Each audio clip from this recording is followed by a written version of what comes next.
देखिए बेटा, बिस्मिल्लाहिर्रहमानिर्रहीम। एक चीज़ मैंने उस दिन नहीं पढ़ाई थी जो कि बड़ी इम्पोर्टेंट है और कंपनी के एमसीक्यूज़ में आती है, वो है international accounting standards. International accounting standards ये क्या होता है?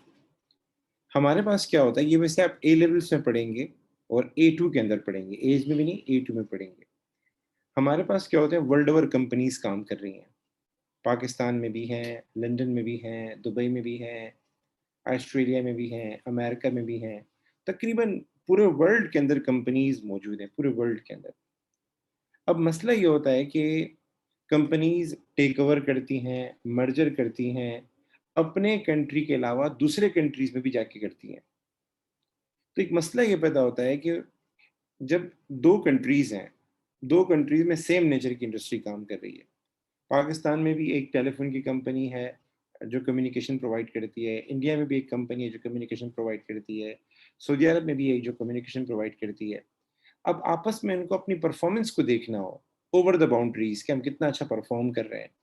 या फ़ॉर सपोज़ मैं किसी कंपनी को टेक ओवर करना चाहता हूँ, तो अगर हम सब अपनी-अपनी अकाउंटिंग करेंगे, अपनी-अपनी अकाउंटिंग करेंगे, मतलब वो अपने हिसाब से क्या नाम है अकाउंटिंग करता है, मैं अपने हिसाब से अकाउंटिंग करता हूँ।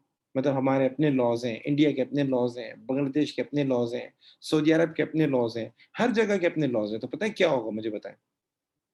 तो कंपैरिज़न एक डिफ़िकल्ट हो जाएगा। एक एक कंट्री को दूसरी कंट्री से कंपैरिज़न करना क्या हो जाएगा कंपनीज़ से डिफ़िकल्ट हो जाएगा क्योंकि सब एक पेज पे नहीं है।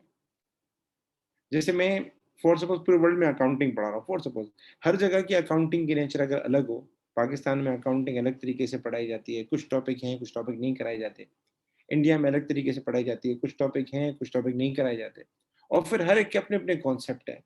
तो एक कंपैरिज़न मसला हो जाएगा, मतलब आप जब कंपेयर करेंगे एक बच्चे को जो पाकिस्तान में पढ़ रहा है अकाउंटिंग, इंडिया के बच्चे के साथ कि दोनों में से कौन अच्छा है, आपके लिए बड़ा डिफ़िकल्ट हो जाएगा। क्यों? क्योंकि अकाउंटिंग ओवरऑल द वर्ल्ड क्या है, डिफरेंट हो रही है। तो आईएएस क्या है? आईएएस क्या है? हमारे पास कुछ इंटरनेशनल बॉडीज़ हैं, वो क्या कर रही हैं, वो चाहती हैं पूरे वर्ल्ड के अंदर सारी कंपनीज़ एक ही तरीके से काम करें। अगर एसओएफपी बनानी है, तो सबकी एसओएफपी उसी पैटर्न में बने, जिस तरह इंग्लैंड में बन रही है। फॉर सपोज़ इंग्लैंड में कैसे बनती है? पहले लिखते हैं नॉन करंट एसेट, फिर लिखते हैं करंट एसेट, इन दोनों का टोटल क्या है? टोटल एसेट आ गया। उसके बाद क्या करते हैं? कैपिटल लिखते हैं, कैपिटल के बाद नॉन करंट लायबिलिटी, फिर लिखते हैं करंट लायबिलिटी और इन सब का टोटल कर देते हैं। इसी तरीके से इनकम स्टेटमेंट है, तो सारे लोग क्या करें, एक ही तरीके से इनकम स्टेटमेंट बनाएँ, ताकि कल कंपेयर करना क्या हो जाए, आसान हो जाए। इसी तरीके से डेप्रिसिएशन है, तो डेप्रिसिएशन में हर बंदा अपनी मर्ज़ी चला सकता है, बहुत सारे मेथड्स हैं। तो कुछ मेथड्स को वो कर दें, मतलब यानी ये वाले मेथड्स अप्लाई करने चाहिए, लाइक स्ट्रेट लाइन मेथड हो गया, रिड्यूसिंग बैलेंस मेथड हो गया, और भी इसके अलावा हैं जो बाकायदा माने गए हैं मतलब। तो what are international accounting standard?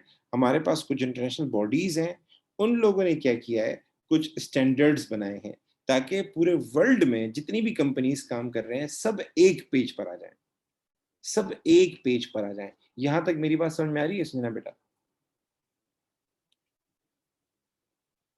जी, तो सबको एक पेज पे लाने के लिए इंटरनेशनल अकाउंटिंग स्टैंडर्ड बनाए जाते हैं। जैसे मैंने आपको बताया कि इनकम स्टेटमेंट टी अकाउंट में भी बनती है, आपको पता है? हम तो नहीं बनाते, पर इनकम स्टेटमेंट टी अकाउंट में भी बनती है। बल्कि एसओएफपी पहले बैलेंस शीट कहलाती थी, ये टी अकाउंट में भी बनती थी।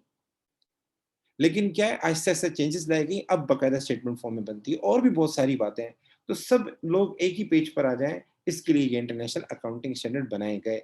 आपको बस आइडिया होने चाहिए कि ये क्यों बनाए गए, ठीक है? डिटेल हमें नहीं पढ़नी। तो इसके पीछे एक जो रीज़न था सबसे बड़ा, वो रीज़न ये था ताकि हम आपस में कंपैरिज़न कर सकें कंपनीज़ को। अगर एक कंपनी है वो इंडिया के अंदर है, दूसरी कंपनी बांग्लादेश में है, तीसरी अगर पाकिस्तान में है, और तीनों जो है सेम तरीके से काम कर रहे हैं, ठीक है ना? जो इनकम स्टेटमेंट का पैटर्न इंडिया में है, वो पाकिस्तान में भी है, वो बांग्लादेश में भी है। जो जिस तरीके से एसएफपी इंडिया में बनाई जाती है, वैसे ही पाकिस्तान में, वैसे ही बांग्लादेश में। तो क्या हो जाएगा, कंपैरिज़न आसान हो जाएगा। वरना फिर हमें समझनी पड़ेंगी, ये क्या हो रहा है, ये क्या हो रहा है, टाइम लग जाएगा कंपैरिज़न में, ठीक है? दूसरा, improve the reliability of accounting information क्या मतलब है? जैसे कि आजकल एग्ज़ाम्पल दे रहा हूँ। लोग बिटकॉइन में इन्वेस्टमेंट करते हैं। मेरा सवाल है, अगर मैंने जैसे भी एलन मस्क ने बिटकॉइन में इन्वेस्टमेंट की, कोई अराउंड 1 बिलियन की इन्वेस्टमेंट की। ठीक है ना, $1 बिलियन की इन्वेस्टमेंट की बिटकॉइन के अंदर उसकी कंपनी ने, एलन मस्क की कंपनी ने। तो उसको वो कहाँ शो करेगा? उसको वो कहाँ लिखेगा? करंट एसेट में लिखेगा, नॉन करंट एसेट में लिखेगा, इनकम स्टेटमेंट में लिखेगा, कहाँ लिखेगा? एक सवाल पैदा होता है। चलें एक और एग्जांपल देता हूँ। हमारे पास वर्ल्ड ओवर लीग्स हो रही होती है, आईपीएल हो रहा होता है, पीएसएल हो रहा होता है।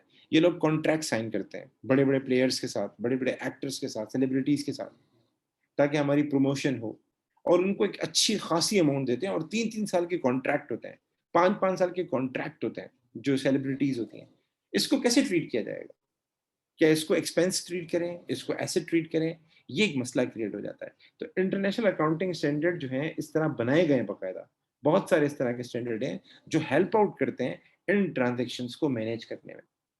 तो इसका मतलब क्या होता है? ताकि कल अगर कोई बंदा किसी कंपनी में पैसा लगा रहा है, तो उसको पता हो कि ये company international accounting standard follow कर रही है, मतलब सारा काम एक ट्रू एंड फेयरनेस के साथ हो रहा है। मतलब जो स्टैंडर्ड्स लेट डाउन किए गए हैं, उसके हिसाब से काम हो रहा है। तो लोगों का एतमाद बढ़ जाता है, लोगों का यकीन बढ़ जाता है। लाइक मैं एग्ज़ाम्पल देता हूँ आपको। मैं अगर अभी इस कैम्ब्रिज का सर्टिफिकेशन ले लूँ, कि कैम्ब्रिज अगर कह दे कि भाई तला सर्टिफाइड ट्रेनर है, जिस तरीके से हमने बताया विस उसी तरीके से क्या नाम है तला काम करता है, उसी तरीके से तला बच्चों को पढ़ाता है। पता है क्या होगा? मेरी रिलायबिलिटी में क्या हो जाएगा? इज़ाफ़ा हो जाएगा। लोगों को लगेगा कि सरतला जो पढ़ाते हैं, जो बात बोलते हैं, जो टिप्स देते हैं वो सही है, और जिन बातों से मना करते हैं वो नहीं करना चाहिए। क्यों? लोगों का एतमाद मेरे ऊपर बढ़ जाएगा। तो सेम इंटरनेशनल अकाउंटिंग स्टैंडर्ड का दूसरा काम क्या है? पहला कंपैरिजन में हेल्प करता है, दूसरा रिलायबिलिटी ऑफ अकाउंटिंग इन्फॉर्मेशन में इम्प्रूवमेंट लेकर आता है, लोगों के एतमाद में इज़ाफ़ा करता है। ठीक? अच्छा, क्या ख़्याल है? ये वाला पॉइंट हो सकता है? आईएएस का मकसद क्या होता है? आईएएस के पर्पज़ क्या होते हैं? एक तो कंपैरिजन बिटवीन कंपनीज़ आसान हो जाए, रिलायबिलिटी बढ़ जाए, ये वाला वो पॉइंट हो सकता है? आप क्या समझती हैं? बहुत सारे मुल्क में जो है यानी एक ही तरीके से काम हो रहा है। इसका फ़ायदा क्या हो रहा है मुझे बताएँ? संजना बेटा, मेरी आवाज़ आ रही है आपको? हम कह सकते हैं कि आईएएस की वजह से नैरोज़ द एरियाज़, अभी तो मैंने ये बात की है कि हम आईएएस क्यों फ़ॉलो कर रहे हैं, हम स्टैंडर्ड्स क्यों बनाते हैं, ताकि पूरे वर्ल्ड में एक ही तरीके से काम हो। एक ही तरीके, आप यकीन नहीं करेंगी, यहाँ पर इंटर में भी अकाउंटिंग पढ़ाई जाती है, और यहाँ पर ए लेवल में भी अकाउंटिंग पढ़ाई जाती है। लेकिन ए लेवल की अकाउंटिंग जो है वो पूरे वर्ल्ड के अंदर सेम है। पूरे वर्ल्ड में आप कहीं भी चले जाएँ, इंडिया के अंदर आप जाके ए लेवल करें, पाकिस्तान के अंदर ए लेवल अकाउंटिंग पढ़ें, मॉरिशस में जाके ए लेवल अकाउंटिंग पढ़ें, और मलेशिया में जाके ए लेवल अकाउंटिंग पढ़ें, बांग्लादेश में पढ़ें, दुबई में पढ़ें, तकरीबन सेम सिलेबस है। क्यों? ताकि narrow the area of difference between companies. लेकिन अगर आप इंटर वाली अकाउंटिंग पढ़ेंगे, तो हर जगह डिफरेंट है इंटर वाली अकाउंटिंग। हर कंट्रीज़ के अपने-अपने रूल्स हैं।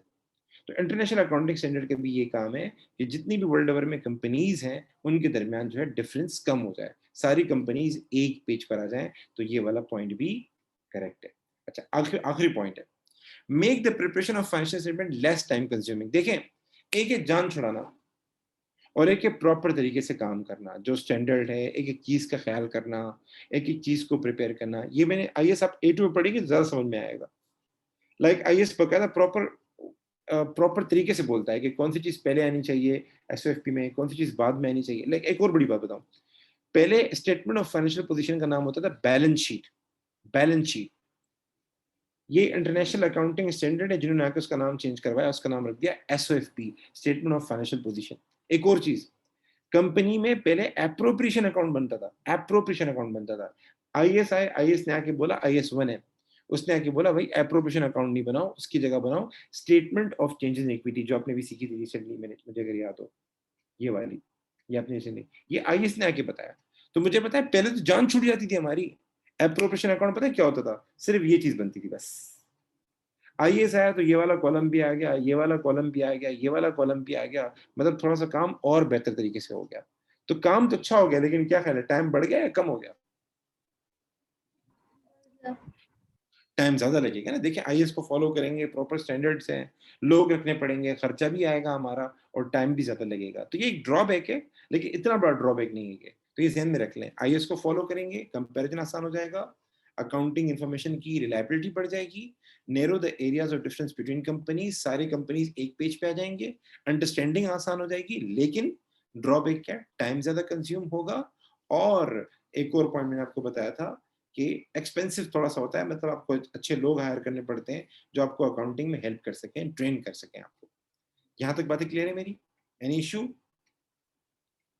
तो इसका डी आंसर होगा, उसने सवाल में पूछा था। अब आईएएस से रिलेटेड हम सवाल जरा कर लेते हैं, आईएएस से रिलेटेड। चलें जी, इसको जरा पढ़ते हैं 30 वाला, अगर आपने अच्छी तरह समझ लिया है जी। What is the purpose of international accounting standard? आप क्या समझते हैं, क्या आंसर होगा इसका?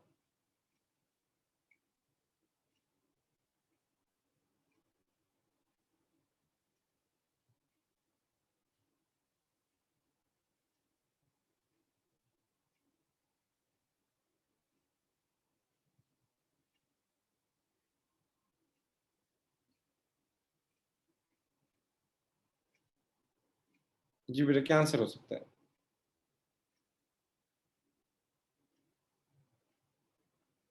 जी बेटा, अब देखें, पहला है A, to allow user to rely on the information. ठीक है, ये तो करता है वो, लेकिन वो कह रहा है कि कोई एरर है ही नहीं। एरर समटाइम आ जाते हैं, ठीक है, आईएएस को फॉलो करने पे बताता है कि इस तरीके से काम करना है, इस तरीके से चीजों को प्रेजेंट करना है, लेकिन समटाइम प्लस माइनस करने की वजह से मिस्टेक्स हो जाती हैं। ठीक है, तो ये बिल्कुल एरर फ्री। आप आगे जाके इसमें पढ़ेंगे ऑडिट। ऑडिट ऑडिट क्या होती है? इंस्पेक्शन होती है। तो समटाइम आप स्टैंडर्ड को फॉलो भी करें, तब भी एरर हो सकते हैं, ह्यूमन एरर की वजह से एरर आ सकते हैं, आईएएस की वजह से नहीं, ह्यूमन एरर की वजह से। बी पॉइंट कह रहा है कि काम आसान हो जाएगा। सर काम तो आसान नहीं होगा, ये जो एरर वर्क इजी नहीं, ऐसा नहीं हो सकता। थोड़ा काम थोड़ा सा मुश्किल हो जाएगा आपके लिए, डिफिकल्ट हो जाएगा, लेकिन अच्छा हो जाएगा, बेहतर हो जाएगा काम। दूसरा ये लिख रहा है नॉन अकाउंटेंट्स। देखें, मैं अगर किसी बायोलॉजी के स्टूडेंट को बिठाऊं और उसको बोलूं एसओएफपी देखो और मुझे बताओ कंपनी कैसा परफॉर्म कर रही है, तो उसको तो मसला होगा। तो आईएएस क्या करता है, जो अकाउंटेंट्स होते हैं उनके लिए आसान कर देता है चीजें समझना, उनके लिए आसान बना देता है। ठीक है, तो ये वाला सी वाला पॉइंट भी गलत हो जाएगा, लेकिन डी वाला पॉइंट अभी आपने पढ़ा है, to make it easier to compare financial statement prepared in different countries. तो इसका जो आंसर होगा वो आपका डी होगा, क्योंकि इसका असल काम यही है कि आपस में जो डिफरेंट कंपनीज काम कर रही हैं उनका डिफरेंसेस कम हो जाए और सब एक पेज पर आ जाए। तो उसका डी आंसर होगा। पहला वाला ऑप्शन भी सही हो सकता था, लेकिन वो कह रहा है बीइंग एरर फ्री, तो इसकी हम गवाही नहीं दे सकते। आईएएस फॉलो करने के बाद भी हम ऑडिट रखते हैं, ऑडिटर रखते हैं, क्योंकि लोग फ्रॉड कर सकते हैं, लोग चीज़ों को मैनिपुलेट कर सकते हैं, बाज़ दफ़ा ह्यूमन एरर की वजह से भी गलतियां हो जाती हैं, आगे पीछे हो जाती हैं। ठीक है, तो इसका आंसर होगा डी। आगे चलते हैं बेटा, हमने ये सारे सवाल डिस्कस कर लिए थे, जो नहीं डिस्कस किए थे वो आज हम करेंगे इंशाल्लाह। ठीक है, अच्छा जी, ये वाला एक सवाल करते हैं। देखो, उस दिन मैंने लास्ट टाइम आपको बताया था कि एक होता है शेयर होल्डर इक्विटी, एक होता है टोटल इक्विटी, एक होता है शेयर होल्डर फंड। मैं लिख लेता हूँ। एक होता है हमारे पास टोटल इक्विटी,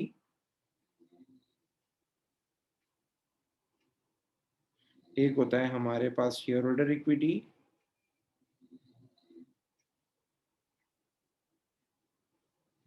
और एक होता है हमारे पास शेयर होल्डर फंड्स। तीनों एक ही चीज है, तीनों एक ही चीज है। Share holder fund, share holder equity, total equity, total capital को कहते हैं, टोटल कैपिटल को कहते हैं। सर इसमें क्या क्या आता है? इसमें आपका शेयर कैपिटल आता है, इसमें आपका शेयर कैपिटल आता है, प्लस सारे रिजर्व्स आते हैं, सारे रिजर्व्स आते हैं। रिजर्व हमारे कोर्स में दो हैं ओ लेवल के अंदर, एक को हम कहते हैं जनरल रिजर्व,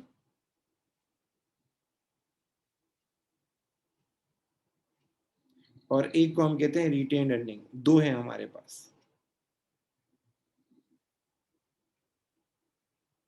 ठीक है, तो मुझे बताएं क्या आंसर होगा इसका। वो कह रहा है what what were the total share holder funds. Non कर लाइबिलिटी नहीं आएगा, सही बेटा, सही बता रही है। तो आप क्या करेंगे सर, 2 लाख प्लस 30,000 प्लस 15,000, आपका 2,45,000 आंसर आ जाएगा। ठीक है बेटा, गुड बेटा, आला बेटा। ये भी कर लिया था आपने। अच्छा जी, इसको जरा देखें,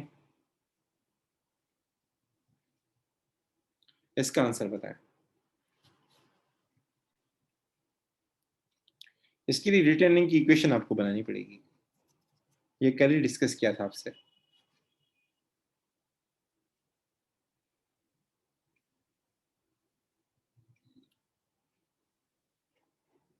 जी बेटा, क्या आंसर होगा इसका?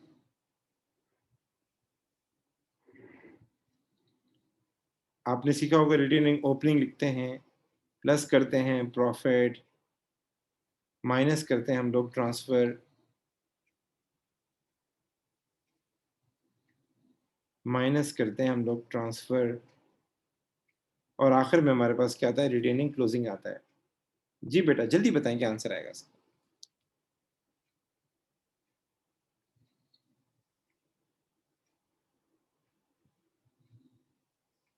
जी देखें 12,000 हमारे पास ओपनिंग था, फिर प्रॉफिट 43,000 है, ठीक है, शायद मैंने डिस्कस किया था लास्ट टाइम।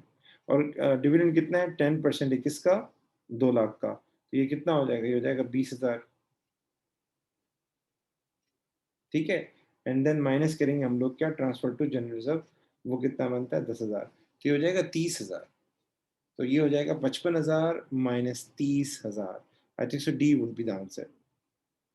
ठीक है बेटा, आवाज आ रही है मेरी आपको? बेटा आप मौजूद हैं? जी ठीक है, ओके। अच्छा जी, ये चीज़ें हम डिस्कस कर चुके थे। आगे चलते हैं, जो एमसीक्यू डिस्कस नहीं किए हैं, ये वाला देख लेते हैं।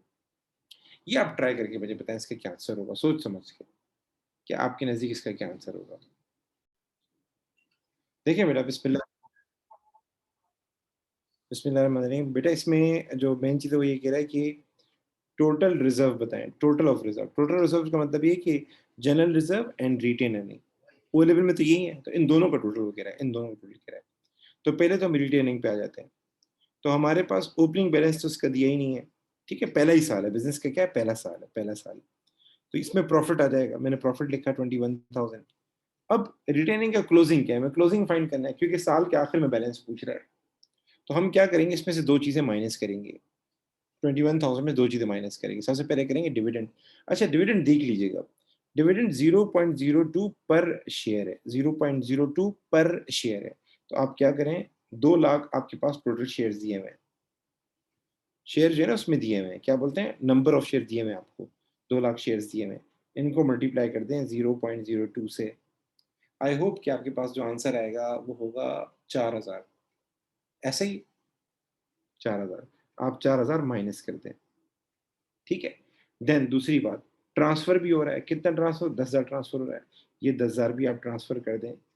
अच्छा ट्रांसफर कहाँ जाएगा, ट्रांसफर आपके पास इसमें जाएगा, जर्नलिज्म में जाएगा, तो उसको दूसरा इम्पैक्ट भी कर देते हैं। अच्छा रिटेनिंग हमारे पास, सुने, ओपनिंग बैलेंस तो था ही नहीं, पहला साल है। तो प्रॉफिट हमारे पास कितना था, 21,000। इसमें से 4,000 रुपये हमने क्या किया, डिविडेंड के माइनस किए, और 10,000 ट्रांसफर के माइनस किए।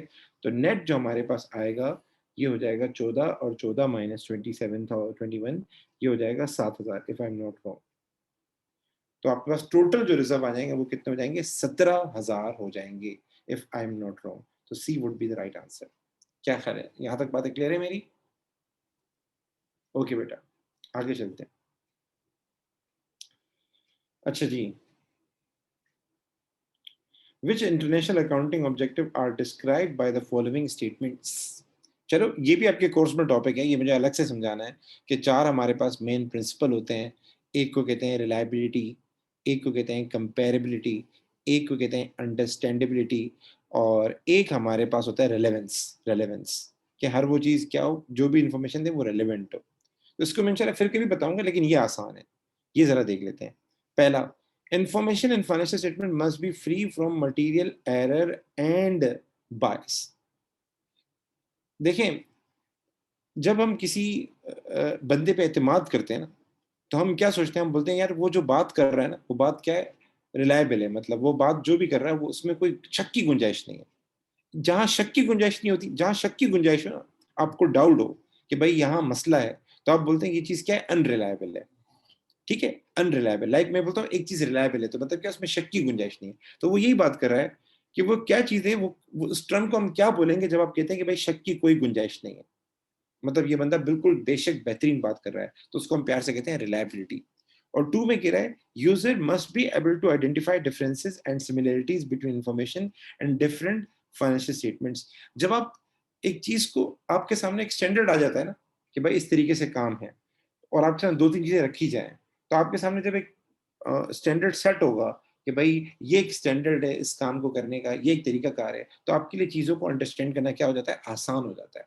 तो दूसरी जो टर्म है वो आइडेंटिफाई करिए किसको, अंडरस्टैंडेबिलिटी को। अंडरस्टैंडेबिलिटी यही है कि आप चीजों को आसान, यानी अगर आपको आपकी अंडरस्टैंडिंग पावर बहुत अच्छी है, तो आप डिफरेंसेस एंड सिमिलरिटीज आसानी से बता सकते हैं। तो इसका आंसर क्या होगा, सी आंसर होगा, ठीक है। अच्छा जी, अच्छा, अब ये बताएं, what are the main feature of debenture? Debenture आप पढ़ चुके हैं, नॉन करंट लाइबिलिटी को कहते हैं। ये लैंडर्स होते हैं, बिजनेस के ऑनर नहीं होते। तो ये जो रिटर्न रिसीव करते हैं उसको प्यार से क्या कहते हैं सर? उसको प्यार से हम कहते हैं इंटरेस्ट। जो इनका रेट ऑफ रिटर्न होता है वो क्या होता है? इनका जो इंटरेस्ट रेट होता है फिक्स होता है। क्या होता है सर? इनका इंटरेस्ट रेट फिक्स होता है। वोटिंग राइट होते हैं? नो सर, वोटिंग राइट नहीं होता। तो इसका आंसर क्या हो जाएगा? इसका आंसर आपके पास हो जाएगा सी। इस पे आ जाए, which item are shown in statement of change in equity? Changes in equity में क्या आता है? पहले आ जाते हैं हम लोग इस पे, चेंजेस इन शेयर कैपिटल। आपके पास कॉलम बनता है शेयर कैपिटल का? यस सर बनता है। उसमें क्या आता है? उसमें चेंजेस आ रही होती हैं? यस सर आ रही होती हैं। तो ये वाला पॉइंट तो हो सकता है। चेंजेस इन रिजर्व, आप रिजर्व दिखा रहे होते हैं ना, जनरल रिजर्व भी दिखा रहे होते हैं, रिटेनिंग भी दिखा रहे होते हैं, तो ये वाला पॉइंट भी आ सकता है। Changes in long term loan and debenture, ये नहीं हो सकता। मतलब लोन साल के शुरू में कितना था और क्लोजिंग कितना है, ओपनिंग एंड क्लोजिंग कितना है, लोन का ये तो नहीं आता ना। शेयर कैपिटल का ओपनिंग एंड क्लोजिंग आता है, रिटेन अर्निंग का ओपनिंग एंड क्लोजिंग आता है, जनरल रिजर्व का ओपनिंग एंड क्लोजिंग आता है, लेकिन लोन को तो नहीं आता। तो इसमें हमारे पास ये वाला पॉइंट हो जाएगा। तो कहाँ तीनों पॉइंट मैच्योर है? बी में मैच्योर है। तो इसका आंसर हो जाएगा बी फॉर बॉल। आगे चलते हैं सर। ठीक है, आ जाए। Which item is directly affected by the dividend policy of a limited company?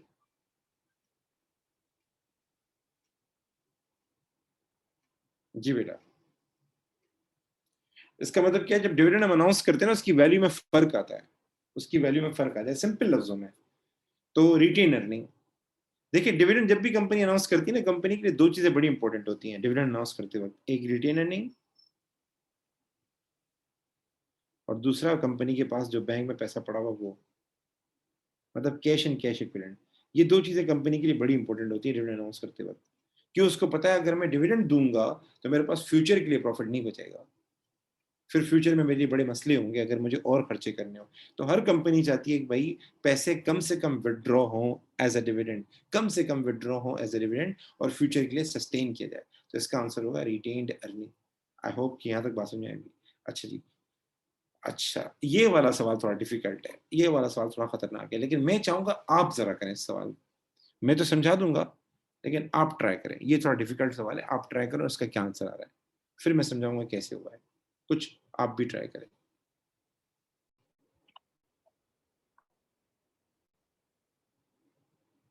देखिए बेटा, मैं बात क्या कर रहा था, मैं ये कह रहा था आपसे कि हमारे पास क्या होता है, डिविडेंड को डिवाइड करते हैं शेयर कैपिटल से, मल्टीप्लाई बाय 100 करेंगे तो आपके पास परसेंटेज आ जाएगी।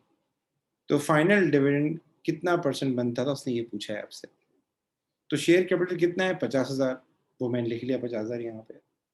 फाइनल डिविडेंड कितना है वो नहीं बताया। तो उसके लिए मैंने क्या किया, रिटेनिंग का ओपनिंग तो नहीं दिया था, तो मैंने प्रॉफिट से स्टार्ट किया, प्रॉफिट फॉर द ईयर से। उसमें से इंटरिम डिविडेंड मैंने माइनस किया, वो 3,000 है वो मैंने माइनस किया, और जो 6,000 क्या नाम है हमने ट्रांसफर किया वो भी माइनस किया।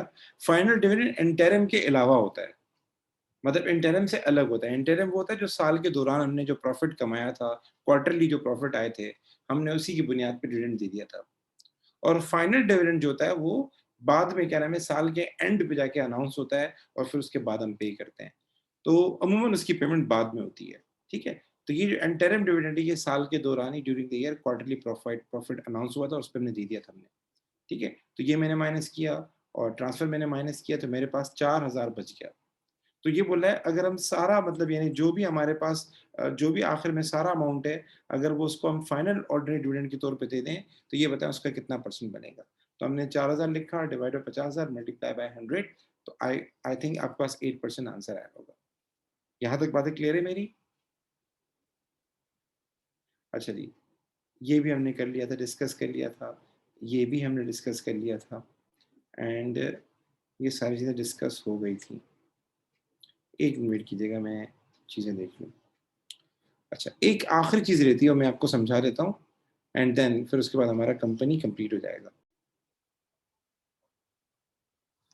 देखिए, जब एक कंपनी फॉर्म होती है ना, जब एक कंपनी शुरू में अपने आप को रजिस्टर्ड करवाती है, जो रजिस्ट्रार होता है उसके पास जाके कि हम अपने आप को पब्लिक लिमिटेड कंपनी में कन्वर्ट करना चाह रहे हैं। बहुत सारे बिजनेस होते हैं, पार्टनरशिप है, प्राइवेट है, कंपनी है, वो जाके पब्लिक कंपनी में कन्वर्ट करना चाह रहे होते हैं। तो ज़ाहिर है वो आवाम से पैसा लेंगे। तो वो लोग क्या करते हैं, रजिस्ट्रार को बताते हैं कि हमें टोटल पैसा कितना चाहिए होगा, ओवरऑल ओवरऑल टोटल पैसा कितना चाहिए होगा। तो मैक्सिमम अमाउंट जो वो पब्लिक से रेज़ कर सकते हैं, ठीक है? पब्लिक से एकदम पैसे नहीं लिए जाते, आहिस्ता से लिए जाते हैं, क्योंकि लोग आपको इतनी जल्दी देंगे भी नहीं कि आप पैसा लेके क्या नाम है कंपनी चला ही नहीं पाएँ और कंपनी एकदम शट डाउन हो जाए, लोगों का पैसा डूब जाए। तो ज़ाहिर है जब कंपनी को जब हम फ़ॉर्म कर रहे होते हैं, तो हम रजिस्ट्रार को बताते हैं, जो कंपनीज़ को देख रहा होता है, मॉनिटर कर रहा होता है, उसको हम बताते हैं। ये एक बॉडी होती है जो सारी कंपनीज़ को देख रही होती है, गवर्नमेंट की तरफ से। उसको हम बताते हैं कि भाई टोटल पैसा हमें कितना चाहिए। तो मैक्सिमम अमाउंट जो हम लोगों से रेज़ कर सकते हैं, वो हमारे पास क्या कहलाता है? Authorised share capital. ये क्या है? ये मैक्सिमम अमाउंट है, जो आप रेज़ कर सकते हैं। इससे ज़्यादा पैसे आप लोगों से नहीं ले सकते। ये एक मैक्सिमम लिमिट होती है बाकायदा। ठीक है? इसको कहते हैं authorised share capital. For suppose मैंने कंपनी फ़ॉर्म की और मैंने गवर्नमेंट से कहा कि मैं 1 लाख रुपए रेज़ करूँगा, डॉलर 1 लाख रुपीज़ रेज़ करूँगा। अच्छा, अब होता क्या है? आपने कंपनी फ़ॉर्म की, तो आप लोगों को इनवाइट करेंगे कि पैसा लगाओ, पैसा लगाओ, ठीक है? जब लोगों को आप बोलेंगे पैसा लगाओ, तो मार्केट में आप क्या करेंगे? शेयर इश्यू करेंगे और लोग क्या करेंगे? वो शेयर बाय करेंगे। लोग क्या करेंगे? वो शेयर खरीदेंगे। उसके लिए अप्लाई करेंगे कि भाई मैं आपकी कंपनी में शेयर खरीदना चाहता हूँ। तो इश्यूड शेयर कैपिटल क्या है कि ये जो 1 लाख जो शेयर मुझे रेज़ करने थे, 1 लाख जो पैसा रेज़ करना था, इसमें से अब तक मैंने कितना इश्यू कर दिया है? कितने शेयर ऐसे हैं जो मैं लोगों के हवाले कर चुका हूँ? कितने शेयर ऐसे हैं जो मैं लोगों को दे चुका हूँ? तो जब कंपनी फ़ॉर्म होती है तो वो लोगों को इनवाइट करती है, आओ मेरी कंपनी में पैसा लगाओ। तो फॉर सपोज़ मैंने लोगों को कहा कि भाई अभी मुझे 40,000 रुपए की ज़रूरत है। फॉर सपोज़ मुझे कितने पैसों की ज़रूरत है? 40,000 रुपए की ज़रूरत है। 40,000 रुपए की ज़रूरत है, तो हर वो बंदा जो मेरी कंपनी में पैसा लगाना चाहता है, मैं 40,000 के शेयर इश्यू कर रहा हूँ, वो आए शेयर बाय करे। अब शेयर ज़ाहिर है डॉलर 1 का भी होगा, डॉलर 2 का भी होगा, मर्ज़ी है जो 1 बाय करे, 2 बाय करे, इसमें भी सम टाइम लिमिट होती है। तो यहाँ तक बात समझ में आ रही है? सर ये 1 लाख क्या है? ये मैक्सिमम अमाउंट है जो हम रेज़ कर सकते हैं। कंपनी ये एकदम रेज़ नहीं करती, आहिस्ता-आहिस्ता रेज़ करती है। तो अभी हमने क्या किया है मार्केट में शेयर इश्यू किए हैं 40,000 के और लोग क्या कर रहे हैं उसके लिए अप्लाई करते हैं।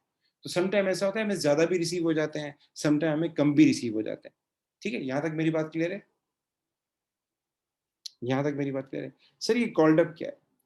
तो पाकिस्तान में तो अमूमन ये होता है कि हम सारे पैसे एक साथ ले लेते हैं, कि अगर मुझे 40,000 के शेयर इश्यू करने हैं और 1 शेयर है डॉलर 1 का, 1 शेयर है डॉलर 1 का और मुझे 40,000 रुपीज़ चाहिए, तो ज़ाहिर है कितने शेयर्स के लिए लोग अप्लाई करेंगे? 40,000 शेयर के लिए अप्लाई करेंगे, तो टोटल ये हो जाएगा डॉलर 40,000। तो पाकिस्तान में ये होता है अमूमन, जो ज़्यादा कन्फर्म नहीं है, अगर डॉलर 1 का 1 शेयर है तो हम लोगों को बोलते हैं कि जो-जो हमारे शेयर खरीदना चाहता है, फॉर सपोज़ तला को 1000 खरीदने हैं, तो वो ₹1000 शेयर के लिए अप्लाई करे और ₹1 जमा कराए, मतलब 1 शेयर ₹1 का है, तो 1000 को मल्टीप्लाई 1 करो, ₹1000 जमा करा दे। जिसको 10,000 शेयर चाहिए, वो 10,000 शेयर के लिए अप्लाई करना चाहता है, तो 10,000 को मल्टीप्लाई 1 करें, ₹10,000 जाके बैंक में जमा करा दें। जिसको 5,000 शेयर के लिए अप्लाई करना है, 5,000 को मल्टीप्लाई 1 करें, 5,000 जमा कर दें। पाकिस्तान में तो हम सारे पैसे एक साथ ले लेते हैं। लेकिन जहाँ तक मेरा ख़्याल है कुछ कंट्रीज़ में ऐसा होता है कि हम एक साथ डॉलर 1 नहीं लेते, क्योंकि लोगों के पास पैसे होते हैं, लोगों के पास नहीं होते। जैसे प्लॉट बेचना होता है, एक है वन शॉट में बेच दो, घर बेचना है वन शॉट में बेच दो और एक है इंस्टॉलमेंट में बेचो। तो कुछ कंट्रीज़ में क्या होता है, ये जो डॉलर 1 है, ये शेयर की फेस वैल्यू है, ये शेयर की नॉमिनल वैल्यू, वो डायरेक्ट डॉलर 1 नहीं लेते लोगों से। वो लोगों को कहते हैं कि भाई ऐसा है, अभी आप डॉलर 1 नहीं दें, अभी आप दें 0.3, अभी आप दें 0.3 या अभी आप दें 0.5, मैं और आसान कर देता हूँ, अभी आप दें 0.5। तो होगा क्या? गौर से सुनिएगा बेटा, होगा क्या? होगा क्या? हमने 40,000 के शेयर इश्यू किए हैं, तो होगा क्या? अगर 40,000 के टोटल शेयर्स हैं और हमने लोगों को कहा है कि भाई 1 शेयर डॉलर 1 का है, हमने लोगों को कहा है कि अभी हमें 0.5 दो, हमें 0.5 दो। तो what is called up share capital? Called up share capital ये होता है, हमने लोगों से कितनी डिमांड की है इनिशियली, हमने लोगों से कितनी डिमांड की इनिशियली, तो 40,000 को मल्टीप्लाई कर दें 0.5 से, तो ये आपका अल्लाह भला करे ये कितना आ जाएगा डॉलर 20,000। तो ये डॉलर 20,000 क्या है? ये हमारे पास कॉल्ड अप कैपिटल है। हमने लोगों से इतनी डिमांड की है initially. Sir paid up share capital क्या है? एक्चुअल में लोगों ने कितना पे किया है, एक्चुअल में लोगों ने कितना पे किया है। तो मैंने पहले ही बताया कि आपके पास ज़्यादा पैसा भी आ सकता है, आपके पास कम पैसा भी आ सकता है। तो फॉर सपोज़ आपने लोगों से डिमांड किया था ₹20,000, आपने 40,000 के शेयर इश्यू किए थे, 1 शेयर ₹1 का था, लोगों को कहा था 0.5 दो और अभी जो आपके पास पैसे रिसीव हुए हैं टोटल वो कितने हैं फॉर सपोज़ ये हैं 18,000। तो एक्चुअल में जो आपने अमाउंट रिसीव किया है, ये क्या कहलाता है? ये कहलाता है पेड अप कैपिटल, ठीक? अब गौर से सुनना बेटा। ऑथराइज़्ड शेयर कैपिटल का थ्योरी तक काम होता है, बाकी इसका कोई काम नहीं होता। आपको एसएफपी बनानी हो, आपको सोशी बनानी हो, ऑथराइज़्ड शेयर कैपिटल का हम कुछ भी नहीं करते, कुछ भी नहीं करते। इसके एमसीक्यू में सवाल आ सकता है, ये बताएँ इसका मतलब क्या है? वो आपको बोल देगा ऑथराइज़्ड शेयर कैपिटल 1 लाख है, ये बताएँ कंपनी कितने शेयर इश्यू कर सकती है? तो अगर कंपनी ने एक भी शेयर इश्यू नहीं किया तो 1 लाख तक शेयर इश्यू कर सकती है। कंपनी ने 40,000 इश्यू कर दिए हैं, बाकी कितने कर सकती है? तो 1 लाख हमारी लिमिट है, 40,000 हम इश्यू कर चुके हैं, तो बाकी कितने कर सकती है? 60,000 कर सकती है। तो इसका थ्योरी का सवाल पूछ सकता है। और एक बार सवाल आया था, उसमें उसने पेड अप शेयर कैपिटल पूछा था। उसमें उसने लिखा था हमने 40,000 के हमने शेयर इश्यू किए, 1 शेयर $1 का था। हमने लोगों को बोला कि भाई $0.5 पे करो। लोगों ने पे किए 0.3। हमने शेयर कितने इश्यू किए? 40,000। एक शेयर कितने का? तो $1 का था। हमने कहा 0.5 दो और लोगों ने क्या किया? लोगों ने एक्चुअल में पे किए 0.3। तो ये बताएँ total paid up share capital हमारा कितना है? तो 40,000 को आप मल्टीप्लाई करें 0.3 से, ये आ जाएगा 12,000। 12,000 हमारा पेड अप शेयर कैपिटल है। ठीक है? तो असल में होता क्या है? कभी-कभार एमसीक्यू में ये होता है कि वो लिखता है यहाँ पर, मैं एक चीज़ और बताता हूँ आपको। वो लिखता है इश्यूड एंड फुली सब्सक्राइब्ड। इसका मतलब क्या है? तो अगर हमने 40,000 शेयर इश्यू किए हैं और 1 शेयर $1 का है, इसका मतलब क्या है? इसका मतलब ये है कि जितने हमने शेयर इश्यू किए हैं उतने ही हमें पैसे मिले हैं। तो अगर हमने 40,000 शेयर इश्यू किए हैं और 1 शेयर की फेस वैल्यू $1 थी, तो इट मीन्स हमें 40,000 ही रिसीव हुए हैं टोटल। ठीक है? तो अमूमन ये होता है पेपर में जब इश्यूड शेयर कैपिटल आता है और क्वेश्चन में कुछ भी नहीं लिखा हो, तो हम अज़्यूम करते हैं कि वो फुली सब्सक्राइब्ड है, हमें सारे पैसे मिल चुके हैं। तो हम वही अमाउंट लिख रहे होते हैं शेयर कैपिटल के अंदर और वही आपकी शेयर होल्डर इक्विटी का टोटल इक्विटी का पार्ट बन रहा होता है। लेकिन पेपर में ऐसा कोई एमसीक्यू आ जाए, आया नहीं है वैसे। वो आपको बोले हमने इश्यूड शेयर कैपिटल 40,000 है और इसमें से हमें सिर्फ 20,000 मिले हैं, तो फिर आपने 20,000 ही लिखना होगा टोटल इक्विटी के अंदर। वो आपकी शेयर होल्डर फंड के अंदर 20,000 ही आएगा जो आपका पेड अप शेयर कैपिटल होता है। यहाँ तक बातें क्लियर हैं? ठीक है? तो इसका एक एमसीक्यू मेरे ख्याल से है, बाकी ऑथराइज़्ड शेयर कैपिटल पे थ्योरी के हद तक बहुत सवाल आए। तो ये आपका हो गया सारा कंपनी, इसमें हमने आईएएस और जो मेन-मेन चीज़ें थी सारी कर ली। मैं आपको एक फ़ाइल भेजूँगा, आपने उसके एमसीक्यूज़ करने होंगे। इंशाल्लाह नेक्स्ट टॉपिक हमारा होगा इन्वेंटरी वैल्यूएशन, वो थोड़ा आसान है, तो जल्दी हो जाएगा, कल ही खत्म हो जाएगा। तो कल हम सीखेंगे इंशाल्लाह इन्वेंटरी वैल्यूएशन। ठीक है बेटा? अल्लाह हाफ़िज़, अस्सलाम वालेकुम, दुआ में याद। कोई सवाल बेटा?